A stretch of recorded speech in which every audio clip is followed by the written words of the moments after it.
Bonjour et bienvenue sur J'Immigre au Canada. Je m'appelle Marwan Abed et ça fait quelques années que j'aide des candidats comme vous à immigrer au Manitoba à travers notre groupe Facebook Procédure d'immigration au Manitoba. J'ai lancé cette chaîne pour continuer en fait cette mission et aider les gens un peu partout dans le monde francophone à s'adapter à la vie au Canada et puis avoir le maximum d'informations avant même de venir ici. Aujourd'hui, cette vidéo est plutôt dédiée à la première étape de l'immigration au Manitoba, qui est la demande de visite exploratoire. Je ne vais pas rentrer dans les détails des autres étapes ou de la procédure en elle-même. Il y aura d'autres vidéos par rapport à ça.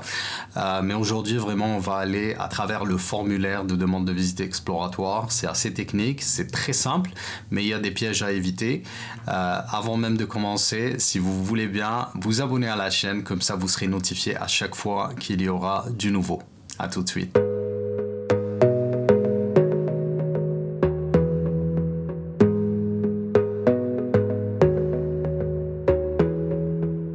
Alors, rentrons dans le vif du sujet directement avec ce formulaire de visite exploratoire qui est encore une fois assez simple, mais il y a quelques pièges à éviter et il faut en être conscient avant même d'envoyer le formulaire ou de le remplir. On regarde tout de suite. Alors, c'est très simple. Le formulaire est disponible en ligne, ne vous inquiétez pas, je vais vous mettre le lien directement sur la description de la vidéo, comme ça vous n'aurez pas à chercher. Donc le formulaire est assez simple. Quelques informations ici, donc il est en vigueur depuis le 15 novembre 2019, donc c'est à ce moment-là que la province avait introduit ce fameux formulaire ou cette fameuse étape.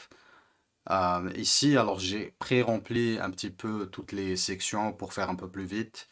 Donc ici, on a le nom du demandeur. Faites très attention parce que ça commence avec le nom de famille, ensuite le prénom. Et vous allez voir tout en bas, ça va être le contraire. Ça va être le prénom, ensuite le nom de famille. OK? Donc ici, j'ai mis un nom fake, bien sûr, la date de naissance, le numéro de rue, la ville, le pays. Ça, c'est des informations obligatoires. Donc là où il y a étoile, je pense que vous êtes habitué à ça. Là, vous voyez des étoiles, il faut remplir l'information. Le reste n'est pas forcément important. J'ai mis ici l'adresse électronique, donc le Gmail de notre page Facebook et notre chaîne YouTube. Le pays de citoyenneté. Alors, cette section-là s'applique uniquement si vous avez un représentant, donc que ce soit un consultant en immigration ou un avocat ou bien un ami ou un parent non rémunéré. Donc, la plupart de vous vont cliquer non. Si je clique sur oui, il y a un nouveau formulaire là qui apparaît, une nouvelle section, et là on va remplir le nom et les informations du représentant, donc que ce soit un avocat encore une fois, un consultant ou un représentant non rémunéré, pardon. Donc on va mettre non. Alors, deux sections importantes. Ici, on voit une note qui ne renvoie absolument à rien. Vous devez remplir ce formulaire d'auto-évaluation pour être considéré comme un candidat pour une visite exploratoire. Or, le formulaire n'existe pas. Donc, ce formulaire, qui était sur 100 points, a été complètement supprimé du processus de la demande. Donc, il ne faut pas vous inquiéter par rapport à ça. Vous aurez peut-être à l'uploader plus tard sur la demande complète, ce qu'on appelle l'étape PCM. Là, il y aura un lien et si jamais ce lien-là n'existe pas, dans la vidéo dans laquelle nous allons détailler cette étape-là, on va mettre le lien du formulaire. Sinon, vous pouvez mettre tout simplement auto-évaluation Manitoba et vous le trouverez. Alors, deux remarques importantes ici. Notez que vous devez fournir les preuves écrites lors de la présentation de votre demande complète. Donc ça veut juste dire que toutes les informations que vous mettez dans ce formulaire vont être vérifiées par la province et il faudra présenter des preuves, donc des attestations de travail pour ce qui est de l'expérience professionnelle et par exemple des diplômes et des relevés de notes pour ce qui est des études. Okay? Alors, le facteur 1 qui est l'âge, là, de toute façon, il faut que ce soit entre 21 et 45 ans. C'est une condition obligatoire pour le Manitoba, pour les candidats francophones du Manitoba, je précise. Donc si vous avez moins de 21 ans, si vous avez plus de 45 ans, malheureusement, vous n'êtes pas éligible à ce programme. Le facteur 2 qui est études, donc là aussi, il y a un minimum qui est exigé par le Manitoba, c'est avoir un diplôme postsecondaire d'une durée de 1 an. Donc ici, j'ai tous les choix. Dépendamment de la longueur de vos études, de la durée, pardon, de vos études, vous allez choisir ici. Il faut juste garder en tête qu'il vous faut un diplôme. C'est obligatoire. Vous ne pouvez pas postuler en Manitoba si vous avez, par exemple, fait 3 ans d'études à l'université sans avoir de diplôme. Et qui dit post-secondaire, ça veut dire que obligatoirement, vous devez avoir complété vos 12 années d'études jusqu'au secondaire, donc jusqu'à la terminale. Le bac n'est pas obligatoire. Par contre, il se peut que la province le demande. Là aussi, je ne vais pas rentrer dans les détails, ce sera dans une autre vidéo. Mais voilà, il faut avoir au moins complété ces 12 années d'études, donc primaire, moyen et lycée, et avoir un diplôme. Ici, j'ai choisi maîtrise. Alors, pour nos amis tunisiens, je sais que en Tunisie, la maîtrise, c'est l'équivalent de la licence ou d'un bachelor. Ici, c'est vraiment l'équivalent d'un master. Donc, faites attention à ça. OK. Euh, Expérience de travail. Alors, ici, on doit mettre, alors il faut bien lire ici, euh, toutes les expériences professionnelles au cours des 5 dernières années. Donc le Manitoba va uniquement considérer les expériences que vous avez eues lors des 5 dernières années, uniquement. C'est tout ce que vous devez remplir ici. Et seuls les emplois à temps plein de 6 mois continus ou plus seront pris en considération. Ça veut dire que si vous avez travaillé 2-3 mois dans une entreprise et que vous avez quitté, vous ne pouvez pas mettre l'information. Les stages non plus, qu'ils soient rémunérés ou non, ne peuvent pas être considérés pour cette section-là, donc pour la section expérience de travail. Les points attribués pour l'expérience de travail sont basés sur une preuve écrite que vous avez travaillé à temps plein, donc minimum 30 heures par semaine. Là aussi, il va vous falloir des preuves, soit une attestation de travail très détaillée dans laquelle vos tâches sont mentionnées, votre poste et le fait que vous soyez à temps plein ou pas. Pour obtenir votre classification nationale, donc CNP, classification nationale des professions, veuillez consulter le lien suivant, le site suivant, pardon. Et malheureusement, quand je l'ouvre, le lien ne marche pas. Il n'a pas été mis à jour. Donc ce que j'ai fait, j'ai pris un petit peu les devants, j'ai ouvert le site en fait des CNP. Vous pouvez faire une petite recherche comme ça sur Google. Trouver ma CNP, il va vous guider directement. Sinon, encore une fois, je vais vous mettre le lien sur la description de la vidéo. Donc ici, par défaut, il va vous mettre 2016. Moi, je préfère utiliser 2021. Donc là, j'ai mis que je suis un agent immobilier. Je ne le suis pas, mais c'est juste un exemple. C'est un exemple assez simple. Parfois, vous allez faire une recherche et vous n'allez pas trouver votre poste. Donc, il va falloir essayer de trouver des choses qui peuvent être comparables. Donc, des postes ou, par exemple, définir par rapport à des tâches. Encore une fois, je ne vais pas rentrer dans les détails, mais il faut vraiment que vous définissiez très bien votre CNP et surtout que cette CNP soit sur la liste des emplois en forte demande de la province. Ça aussi, c'est un détail qui sera sur une autre vidéo, sur la vidéo qui sera beaucoup plus longue, qui détaillera la procédure d'immigration au Manitoba. Donc votre CNP, donc on va faire une recherche. Là, j'ai agent immobilier, donc j'ai une seule CNP, c'est beaucoup plus simple. Et je vais cliquer là-dessus. Je vais voir un petit peu toutes les appellations, donc tous les titres qui peuvent être associés à cette CNP. Et très très important, assurez-vous que les tâches qui sont indiquées ici matchent exactement ce que vous faites. D'accord? Parce que la CNP est vraiment déterminée par les tâches que l'on fait. OK? Donc, ça c'est ma CNP. Donc je vais la copier. Enfin, je l'ai déjà copiée. Je l'ai inclus ici. CNP, agent immobilier. Alors, deux remarques. On a parlé des 5 dernières années. OK? Si par exemple j'ai travaillé pendant 10 ans dans la même fonction, ou 10 ans dans la même entreprise avec le même job, je ne vais pas me limiter à 5 ans. Donc je peux par exemple, comme j'ai fait ici, depuis 2012 à 2022. Ça c'est acceptable, il n'y a pas de souci. Maintenant, vous voyez qu'il y a 4 espaces seulement. Ok. Si je dépasse les 4 expériences, ça va être compliqué. Ok, parce que je n'ai aucun moyen de rajouter ici. Donc, ce qu'il faut faire, par exemple, si vous avez changé de société et vous avez gardé le même poste, moi, ce que je ferai, c'est que je vais les jumeler. Par exemple, si j'avais travaillé 5 ans en tant qu'agent immobilier chez ce qu'on appelle un brokerage ici, donc dans une agence et 5 ans dans une autre, je n'ai pas besoin d'indiquer 2 expériences. Donc je vais les jumeler, je vais mettre une seule. OK? Alors, maîtrise la langue. Avant même de faire votre demande de visite exploratoire, vous devez avoir les résultats de votre test en main. Ça, c'est obligatoire. Pourquoi? Parce que les résultats doivent être indiqués sur ce formulaire-là. OK? Alors, j'ai 2 tests qui sont acceptés par le Manitoba. Donc, on a le TCF et le TEF. OK? Ici, je vais mettre la date de mon test.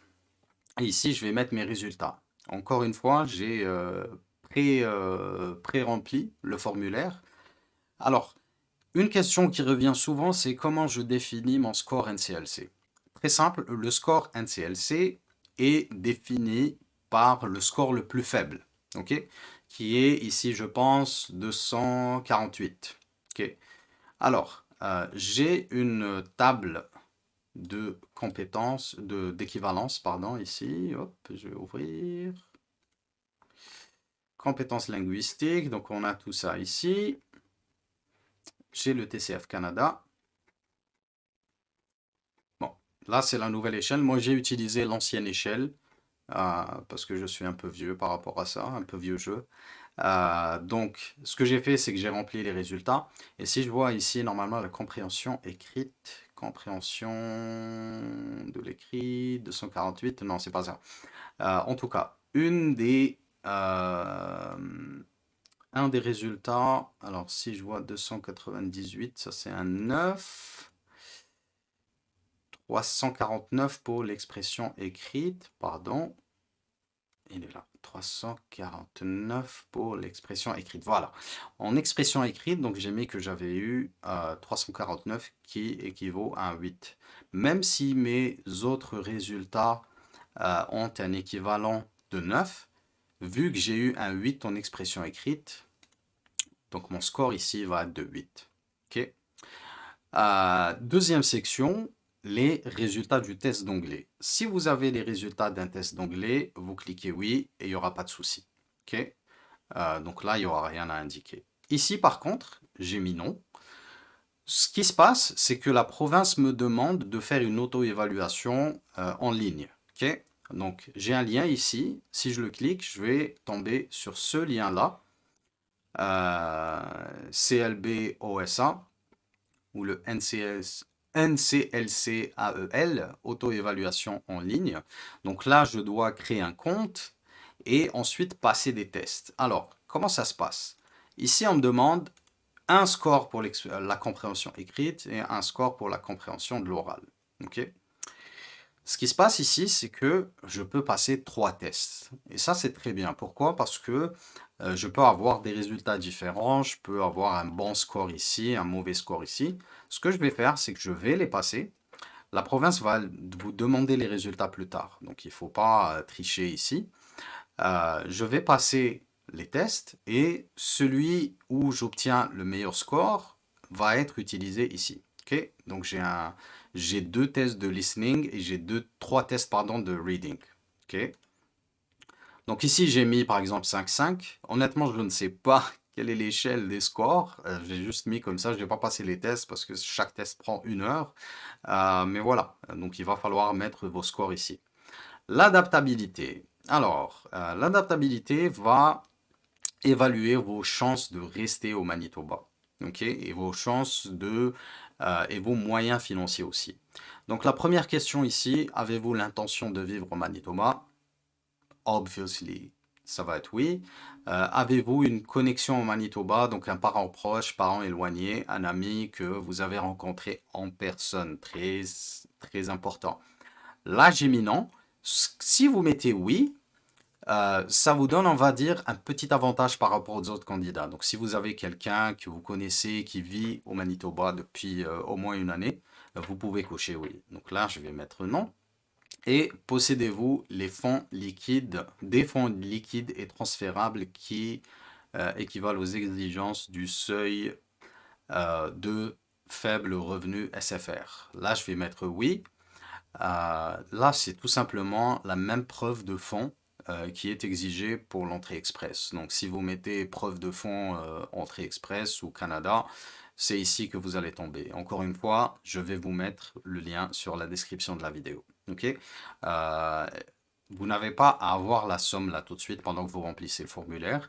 Par contre, si vous êtes sélectionné, la province va vous demander au moins une attestation de solde, au mieux un relevé de compte sur les 6 derniers mois. Ça va être pour la demande complète, donc après extraction, après avoir fait la visite exploratoire. Alors, dernière question ici, un espace. Comment avez-vous entendu parler du Manitoba et du programme PCM? C'est pas important, ça c'est juste pour info, et honnêtement je ne pense pas qu'ils utilisent cette information quelque part. Donc ici j'ai mis groupe Facebook, donc à vous de voir, donc vous pouvez mettre parents ou quoi que ce soit. Avez-vous participé à Destination Canada 2019? J'ai mis non. Alors on est en train de tourner cette vidéo en 2022, il va y avoir un salon Destination Canada en 2022, en novembre. Si par exemple vous avez participé, moi je mettrai oui. Voilà, tout simplement parce que pendant ces salons-là, vous pouvez rencontrer des agents et tout. Donc parfois, ils donnent l'avantage aux personnes qui ont assisté au salon. Donc si vous pouvez vous y inscrire, vous pouvez mettre oui. OK? Déclaration et autorisation. Donc là, c'est des textes légaux assez simples. Je vais mettre oui. Là, c'est ce dont je vous parlais tout à l'heure. Le prénom, le nom, ça fait foi de signature. Et voilà, donc là, je soumets le formulaire. Très très important. Vérifiez toutes les informations avant de le soumettre, parce que je pense que j'ai raté ça ici. Tout candidat qui soumettra sa demande plus qu'une fois sera éliminé du bassin. Donc si vous avez deux demandes avec le même nom, la même date de naissance, vous serez éliminé. D'accord? Gardez ça en tête, c'est très très très important. N'essayez pas de soumettre plusieurs demandes. Vous devez et vous pouvez faire une seule demande seulement. Les demandes, en général, elles expirent vers le 15 novembre, 15-20 novembre chaque année. Donc ce que fait la province, c'est qu'elle va vider sa base de données de toutes les demandes de visite exploratoire. Et puis là, on repart à zéro, vous devrez soumettre une autre demande. L'autre point, c'est que vous ne pouvez pas mettre à jour votre demande. C'est pour ça que je vous dis de bien vérifier toutes les informations que vous mettez ici. Avant de cliquer sur envoyer, allez revoir toutes les informations. Checkez-les une à une, très très important parce que vous n'avez aucun moyen de la mettre à jour jusqu'à son expiration. D'accord? Donc ça, c'est quelque chose à garder en tête. Voilà. Donc ici, ce que je vais faire, je vais cliquer sur soumettre le formulaire. Je vais le faire ici. Et formulaire de demande de visite exploratoire en vigueur. Merci pour votre soumission. Donc là, ça me confirme que j'ai envoyé. Parfois, vous avez un message d'erreur. Honnêtement, je n'ai pas eu de réponse. Est-ce que ça a été soumis ou pas? Ce que prévoit la province. Donc si par exemple vous avez ce souci-là, je vous conseille d'entrer en contact avec le CEDEM. C'est eux qui pourront vous répondre. L'autre chose, c'est que parfois on reçoit un email nous confirmant l'envoi ou la soumission. Parfois on ne l'obtient pas, on n'a pas de confirmation. Donc gardez ça en tête avant de de chercher ou de poser des questions par rapport à ça. Voilà donc, nous avons fini avec la demande de visite exploratoire. J'espère que ça vous a été bénéfique. J'espère que les informations ont été utiles. Si c'est le cas, s'il vous plaît, n'hésitez pas à cliquer sur j'aime parce que ça pourrait aider des gens dans la même situation que vous qui cherchent des informations et puis le fameux algorithme de Facebook pourra les orienter vers cette vidéo. Merci encore d'avoir visionné et je vous donne rendez-vous dans d'autres vidéos très bientôt. Au revoir. Gotta focus on yourself, on your faith, on your dreams, on your mind, on your health, yeah. You gotta work, never tell, keep your head down, find what you love and excel, yeah. Push and pull and repel any hate, go create what you want, feel compelled, yeah. And once you finally get a taste of the race, you'll never look back once you felt that.